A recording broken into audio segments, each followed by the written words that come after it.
Hi, I'm Michael Heaton, here with No Cover Live Music Landscapes. Today my guest is Michael Stanley. Minister, how are you, sir? Good, very good. We want to talk today about live bands. They've got a project here where they're going to be streaming live regional and national and local bands. And I wanted to talk to you a little bit about the history of your bands, and you know how hard it is to make a living in music. And I thought we'd just go through your past a little bit. And could we talk about your very first band, your very first live paid gig?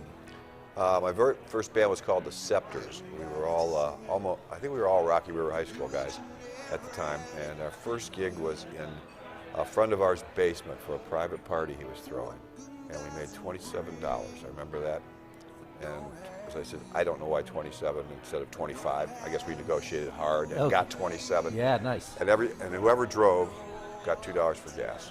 So. And how many guys in the band?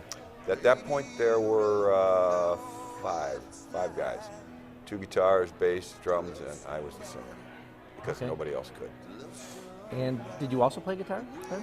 I played guitar, but I didn't play it in the band. Okay. Yeah, it was. I did play. I just, I wasn't really good at that point. Mm-hmm. And let's go a little list of the Scepters, and then. The Scepters. Then I went to college at Hiram College, and they had a band there that sort of had an attrition process. If somebody graduated, there was an opening. Like, oh, we have an opening for a bass player because somebody graduated. Yeah. And it just so happened the singer graduated, so I got in that band for a couple of years. Mm-hmm.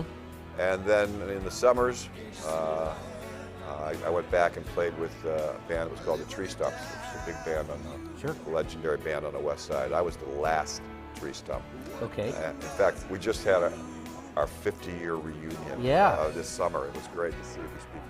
Where did you play? It was, I can't remember the name of the place, up on Lorraine. Stampers, yeah. Okay. Yeah. And did all the Tree Stump fans come out in full force? It was amazing. The joke was, the joke at our band is always that sooner, if we keep doing this long enough, there's going to be a wheelchair section in the front row. And there was a wheelchair section in the front row. I walked in, it was like, oh my God, it's happening. There was like 6 guys in wheelchairs in the front, including the original bass player. Wow. But it was a trip. It was really good to see those guys. And that band got signed.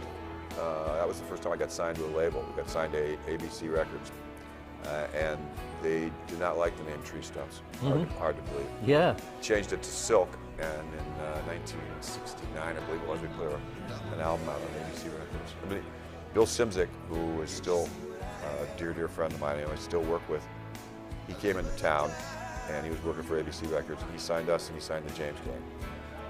Wow, and the James Gang was good, and we weren't, and the rest is history.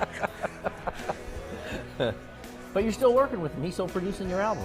He's not producing with me anymore, but he mixes all my albums now. Okay. He lives in North Carolina, and when I get done with one, he loads all his vintage gear into his car, drives up here, and I've got one of the greatest producers, engineers in rock history in my basement. Yeah.